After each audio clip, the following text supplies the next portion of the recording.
The system's asking you what you want to do with those contacts in batch leads for you automatically. Hey guys, welcome to another episode here on Batch TV. My name's Landry and I'm the community manager at Batch Service, and I can't believe we haven't posted a video like this before where I'll show you how to integrate your BatchLeads and BatchDialer account, pull a list, then push those contacts over to BatchDialer to start making phone calls. It's super easy to do, so let's jump right into my account. And we're going to start off by going into BatchLeads.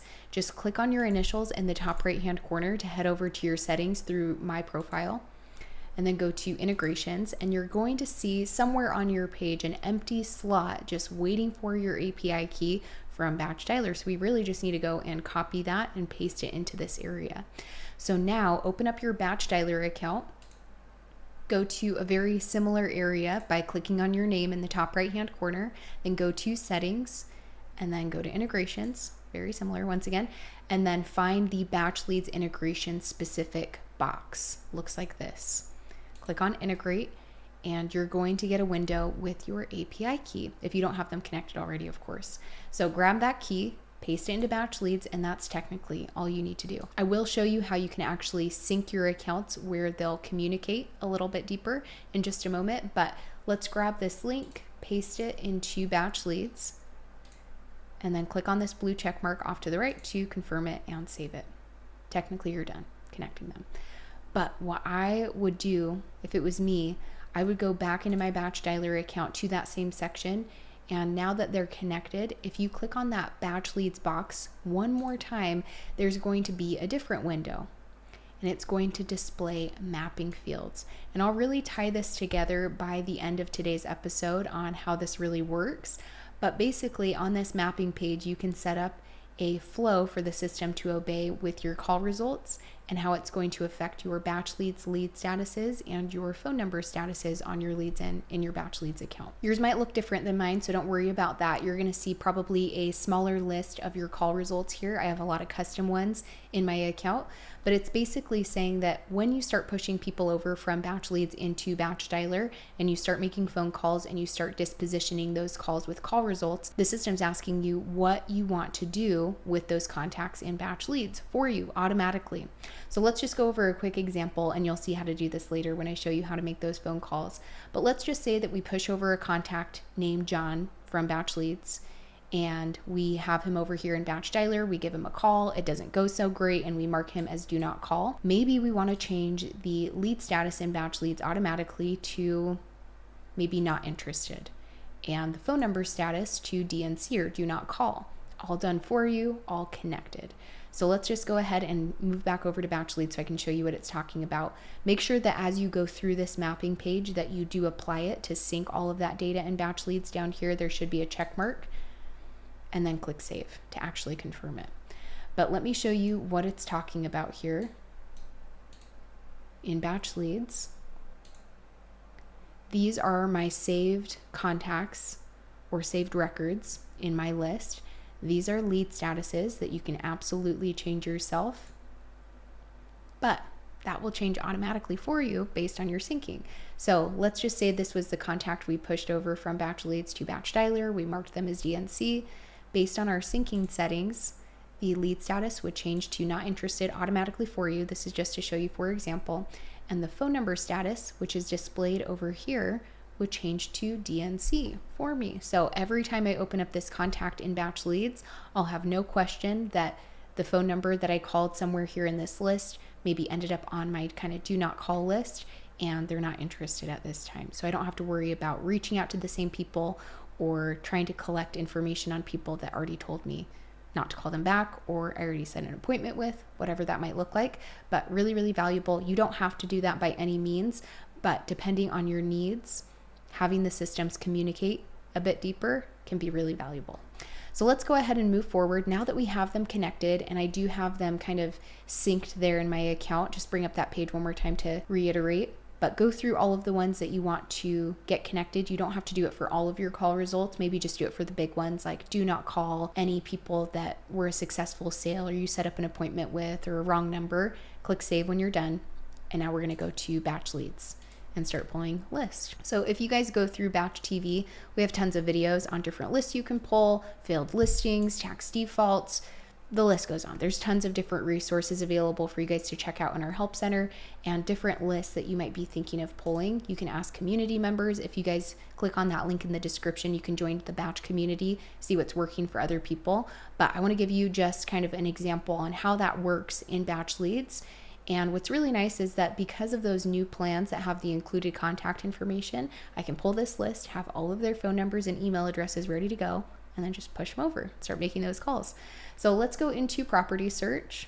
You can also use the driving routes section to allow you to drive for dollars. And we do have a fully functioning mobile app that you can take out on the go on drives or pull lists, whatever you want to do. But let's go to property search. You can use the search bar across the top or the boundary tool. This always gets forgotten about, and it's this pencil icon down here to draw something on the map. Let's just go to the search bar where you can search a specific city, state, zip code, or county. And I'm going to go to the city of maybe Houston, Texas, for example.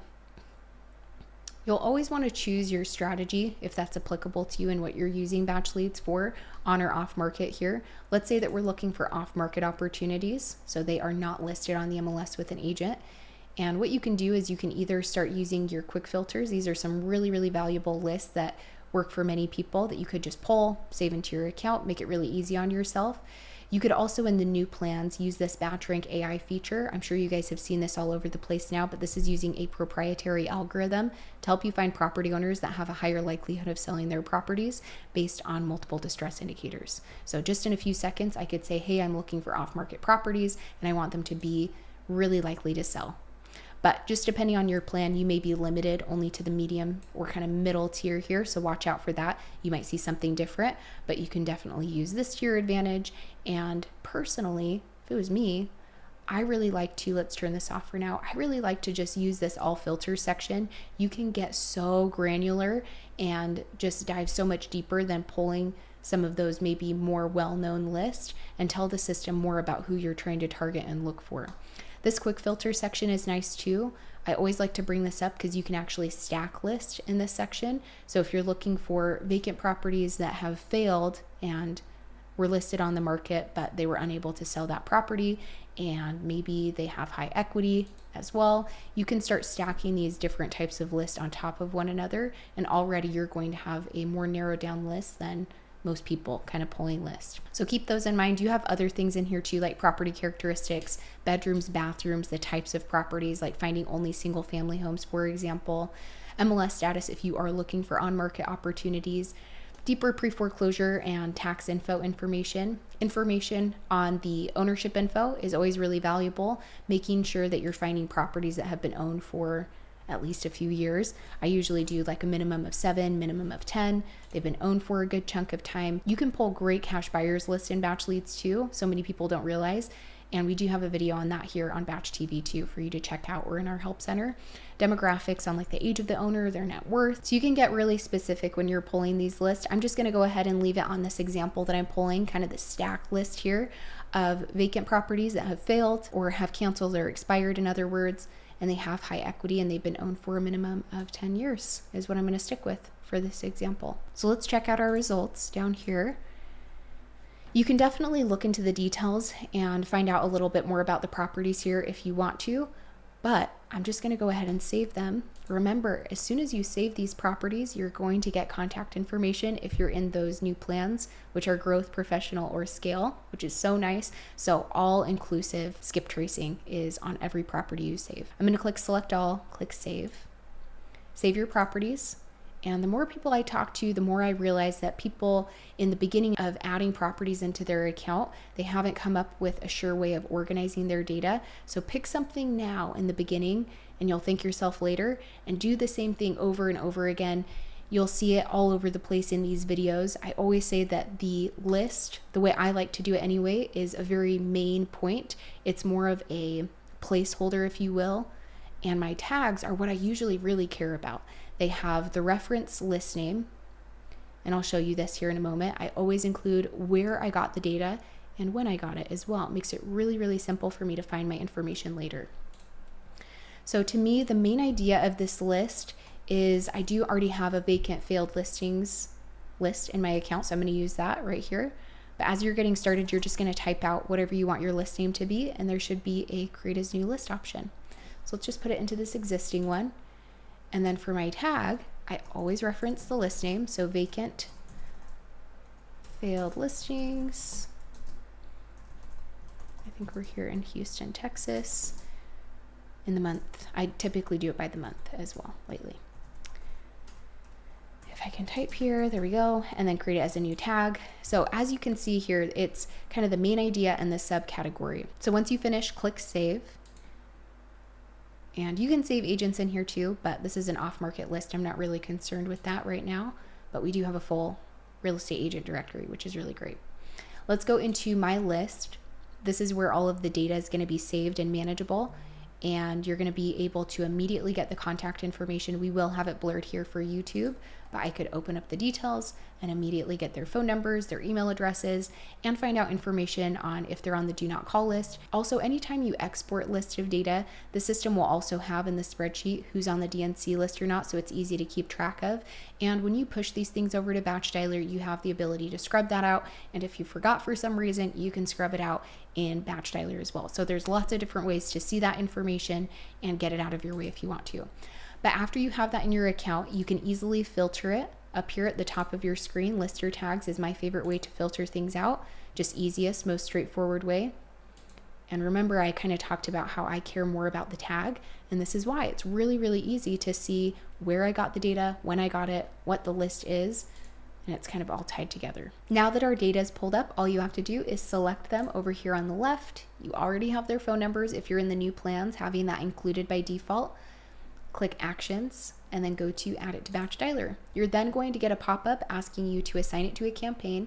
And if you haven't set up a campaign just yet, I'll show you a quick way to do that so you don't have to overcomplicate it if you're kind of just getting started. You can tag it so you can keep it organized. However, the system does keep track of who you push over to BatchDialer for you, which is really nice. You can pull that up through your table configuration to see it like me if you want. You're going to choose if you want to push over landlines or mobiles or exclude something like not push over any landlines. That's completely up to you. All of these are your preferences. It'll then ask you how many phone numbers per record you'd like to push over, because BatchLeads can at times provide you up to 10 phone numbers on a certain record or property owner. So if you're wanting to just push over everything that comes through, definitely scooch that up to 10. But sometimes people like to focus in on maybe like the top 5 phone numbers, top 6 phone numbers, because those tend to be more likely to reach the correct person, being the more up-to-date phone numbers. We always provide the most to least accurate in that order. So phone number 1, for example, would be most likely to reach the homeowner. So it's completely up to you, but if you are wanting to just really focus in on maybe those top 5 to 6 phone numbers, that's always a great approach as well, just depending on your preferences. But there's nothing wrong with just pushing over everything that's available that is provided to you in your system. The next section is phone status. That's that status section I brought up earlier in the guide, that it's going to be by default just showing as unknown unless you change it yourself, but you can just decide to push over anything that's marked as system DNC, unknown, or wrong numbers. You'd probably uncheck things like this. It's up to you, just depending on how you've been organizing your account, but it's all of those phone number statuses next to the contact information. And then it's up to you if you want to push over people on the federal do not call list. Once again, if you forget or you take this off on accident, you can always scrub it out later again in BatchDialer. But I'm just going to take that off for now. So anything where the toggle is blue, that means you are pushing it over, just to really clarify that. So I do have plenty of campaigns in my account that I could connect this to, but I'm going to show a brief example for those of you that maybe don't have a campaign set up. You can do it really quickly. So let's go into my BatchDialer account. I'm going to go to campaigns. And you can make it more your own and customize it later on. But just to get the contact list from BatchLeads into your account quickly, go to create a new campaign. Choose your dialing mode. Preview dialer is the manual option. It's also used to call people back. It's just one at a time. Predictive dialer is the more popular option. This is where you're going to be most likely calling multiple people at once, and the system will simultaneously rotate through your contacts until somebody picks up. Choose your agents. If it's just you dialing, then make sure you put your own name on there. You do need to have phone numbers, of course, connected to your campaign to make the calls and receive calls back on. And if you don't have other things in your account set up just yet, be sure to go to the B in the bottom left. We have tons of detailed videos and articles, and we have lots of videos here on Batch TV as well. These will be more current, just depending on what you're looking at. And since we're going to be pushing over a contact list from BatchLeads, we're going to leave the contact list section empty because we're going to fill it here soon. And let's just name this new campaign Vacant Failed Listings, because that's what I'm planning on pushing over in Dallas, Texas. Choose any call results that are going to populate up at the end of your calls. I'll show an example call here today. If you have a script that you've created in your settings or just want to use the default one, connect it there. And as you're getting started, you really don't need to worry about the advanced configuration. You can learn more in the Help Center about it, but the system already has what we recommend applied for your best connectivity possible. So we're going to leave that alone, accept the terms and conditions, and click save. So really that's all you need to do in order to create a campaign. And we're going to go and push that list from Batch Leads over into this campaign. Okay, so back on this page, we're going to find that new list or that new campaign and assign it. If you want to tag it, make it more specific so you can keep track of your data in your account. It's always a good idea to use your tags to your advantage. I'm going to skip it for now, but click save, and then that list of contacts will pop up over in BatchDialer, ready for you to start dialing. It typically takes a few minutes, but once that's processed, all you have to do to start making those calls is click on the phone button in the top right-hand corner and click join next to the campaign that you've created and connected that list from Batch Leads to. The icons that you'll see next to your campaigns will indicate the mode that it's set in. The preview dialer will be the eye icon. Remember the manual or one at a time option, if you will. And then the predictive or auto dialer will be the magic wand. So I'm going to use a different campaign just as my list is uploading and just to kind of show you here in this guide. Let's use a tired landlord campaign I have. So when I click join, it'll pick up the amount of people I have set in my campaign settings and rotate through until somebody picks up. And it will also evenly use the phone numbers in my campaign too. So let's click on join just for this example, and it will then pick up those contacts. So I have 3 lines set in my settings, and it will keep picking up new people until somebody answers. You can click on this arrow to see the names of who you're currently dialing as well. And with predictive, you'll just sit back and wait for somebody to pick up. You don't have to touch anything else other than initiating the campaign, of course. So we'll wait for somebody to answer. Once someone answers, it'll bring you to their contact card. I'm going to go ahead and end this call, and you'll leave a disposition. If you remember from the syncing page in the beginning of today's guide, these are going to have an impact on your lead statuses and phone number statuses in Batch Leads based on what you set up in your syncing. If you didn't do that, of course, it's not going to do anything in Batch Leads, but if you've assigned certain call results or dispositions to take effect in Batch Leads, that's what's going to happen. This is kind of where that begins. So let's mark this person as do not call. I can leave my note, click next, close out of this. So with a predictive campaign, after you end a call and disposition it, it's just going to pick up another group of people and continue to rotate through. I don't have to touch anything else. But you can see here on their contact card, I can easily view their property details, see their distress indicators, how long they own the property, etc. Activities, previous campaigns, reading off of your script, leaving your notes. If you have a lead sheet connected, these are really underutilized, a great feature you should check out in the Help Center, set appointments, and so much more. So let's go ahead and end this campaign. You're just going to click on this megaphone option and click leave when you're done. But remember that that disposition is going to have effect in Batch Leads if you have that syncing page set up. There you guys have it. Hopefully today's video was helpful. If it was, hit the like button and subscribe to our channel. Drop a comment down below if you guys have any questions or suggestions for other things you'd like broken down here on Batch TV.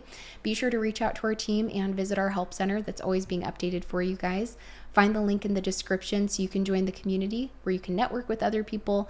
You can send me a message if you need more clarification, and hopefully we'll see you guys on the next episode.